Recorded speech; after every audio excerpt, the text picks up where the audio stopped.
Assalamualaikum warahmatullahi wabarakatuh. Salam NKRI harga mati. Salam Pancasila Jaya. Salam sejahtera buat kita semuanya. Saudara, ini ada kabar berita yang bagus sekali. Kabar mengenai bahwa keluarga Wali Songo sudah melakukan tes DNA. Ya. Ternyata sebagian besar dari mereka itu hasilnya positif J1 alias tersambung dengan dzurriyyah Nabi besar Muhammad SAW.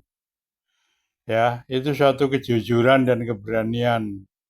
Beda dengan para habib-habib yang selama ini mengaku mereka cucu Nabi tidak berani tes DNA. Karena mereka takut hasilnya itu bukan J1 tapi G, Garuda ya. Berarti tidak tersambung dengan Nabi Muhammad SAW.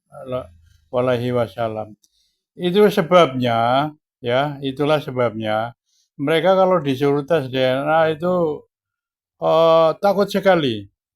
Mereka mencari-cari 1000 bahkan jutaan alasan ya untuk menghindari tes DNA. Itu liciknya.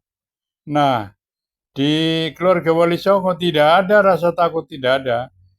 Ya, tidak ada. Bahkan mereka dengan sukarela melakukan tes DNA. Ya. Jadi sekali lagi kami masyarakat menilai bahwa kaum Balawi itu bukan kaum yang baik, bukan kaum yang jujur, bukan bersifat satria, tapi lebih ke pengecut. Ayo kita saksikan videonya.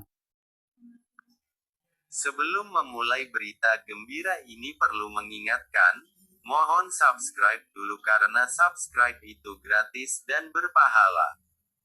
Baiklah kita mulai. Alhamdulillah ada berita bagus bahwa setelah keluarga Wali Songo melakukan tes DNA, hasilnya berhaplogrup J1, alias nyambung sebagai dzurriyyah Nabi Muhammad SAW. Sedangkan gerombolan Balawi yang tiap hari koar-koar ngaku cucu Nabi, ternyata haplogrupnya G. Berarti sama sekali tidak nyambung sebagai dzurriyyah Nabi SAW. Jangankan nyambung ke Nabi sebagai Arab pun tidak. Tapi anehnya mereka gerombolan Balawi, pengen diakui sebagai keturunan Nabi Muhammad SAW. Makanya gerombolan Balawi tidak berani tes DNA, walaupun sudah diperintahkan oleh Rizik Syihab untuk semua yang mengaku dzurriyyah Nabi harus melakukan tes DNA. Alasan tidak mau tes DNA, kita semua maklum mereka gerombolan Balawi haplogrupnya G alias Yahudi Askenasi. Berarti benar apa yang sudah diteliti Kiai Imaduddin Al-Bantani, bahwa gerombolan Balawi bukan dzurriyyah Nabi Muhammad SAW. Clear dan jelas sudah. Selesai. Ternyata keluarga Wali Songolah yang tersambung dengan Nabi Muhammad SAW. Selamat tinggal Balawi.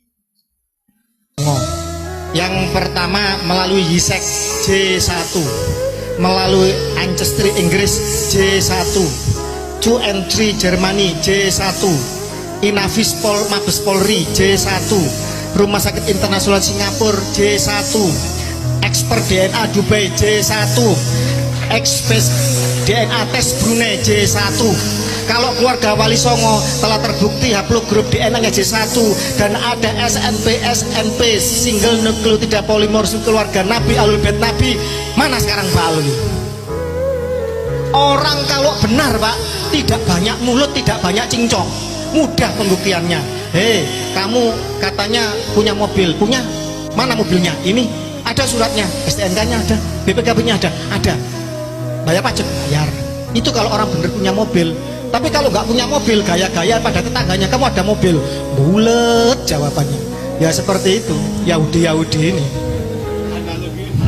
Wali Songo, ada nasabmu, ada catatannya, manuskripnya ada. Kamu berani isbat, berani, lolos, Dena, lolos. Ini Pak, orang yang benar.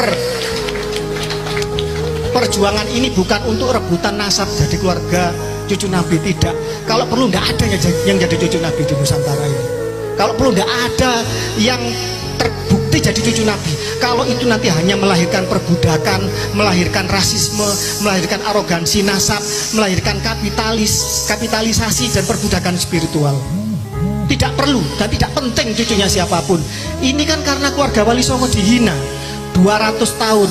Keluarga Wali Songo dibelokkan nasabnya ke Yaman. Menurut kitab namanya Samsud Dohiro, karangan Al-Masyhur ya, Abdurrahman Al-Masyhur, yang ditahqiq oleh dia Sahab. Menurut Van den Berg, jelas tertulis di situ kok. Menurut Van den Berg, katanya Wali Songo ke Yaman. Katanya Profesor Dr. Agus Sunyoto di dalam Atlas Wali Songo itu adalah apa? Spekulatif. Jelas kata-katanya, nasab rakitan spekulatif, jelas kata-katanya spekulatif. Beliau seorang pakar sejarah, meneliti manuskrip ke luar negeri, ke Leiden, ke Belanda, ke lain-lain. Beliau memahami tentang apa namanya tes karbon dan lain-lain. Spekulatif nasab Wali Songo yang ke Yaman itu. Tetapi hasil dari isbat internasional jelas kok, keluarga Wali Songo diakui oleh nakoba-nakoba dunia. Pertanyaannya, Heba Alwi Yaman yang mengaku cucu Nabi, yang menyombongkan sebagai cucu Nabi, yang menjual nasabmu untuk memakan darah dan keringatnya dan hartanya pribumi Nusantara. Mana tes DNA-mu? Mana susunan nasabmu? Mana isbat internasionalmu? Kosong. Apakah masih kita percaya mereka sebagai cucu Nabi? Tidak. Jelas, orang benar itu jawabnya tegas. Kalau orang salah bulat, mertuanya ngomong kita harus tes DNA, mertuanya haram tes DNA. Lah ini mertua sama mantu kok bulat ini ya kan, ini menantu durhaka ini. Jadi itu jawabannya. Jadi terkait masalah Anda jadi muhibin atau mbak, itu beda urusan. Tetapi dalam narasi ini kita harus tegas. Jadi gini, antara habaib yang kasar maupun yang halus kita anggap sama dulu. Selama mereka menarasikan dirinya sebagai cucu Nabi, wajib kita mempertanyakannya. Siapapun dia, guru, misalkan guru kita pun, apakah saya tanya, apakah guru Anda maksum, terjaga dari noda dan dosa? Guru kita tidak maksum, mungkin salah. Pertanyaannya, bukankah Mbah Hasyim As'ari, Mbah Mun dan lain-lain, mereka kan selalu menjual itu. Kiai-kiai sesepuh kita dikatakan mengakui mereka sebagai muhibbin. Pertanyaannya sekali lagi saya katakan, apa sebutan mereka untuk kiai-kiai kita? Ahwal dan ajam. Apa ahwal itu? Katanya paman saudara dari ibu. Sebenarnya itu plesetan dari anjing. Honden and verboden apa? Anjing dan pribumi dilarang masuk. Itu adalah peribahasa yang ditetapkan oleh Belanda ketika segregasi kelas di zaman penjajahan. Ajam apa? Orang di luar bangsa Arab.